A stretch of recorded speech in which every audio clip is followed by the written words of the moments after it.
I'm really good at imagining things and visualizing stuff that doesn't exist yet, or maybe shouldn't exist at all. What surprised me about FlexLink in a very positive way was that I came in as a very young person and immediately got a lot of challenges and opportunities. I think FlexLink is already doing a lot to improve impact on nature, but there's always more to be done.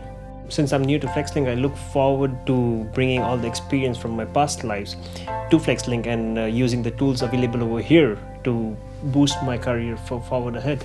I get curious when I observe machinery that I don't understand, because I want to know what components interact. I want to become a person who knows what's available and how to connect everything to create new things.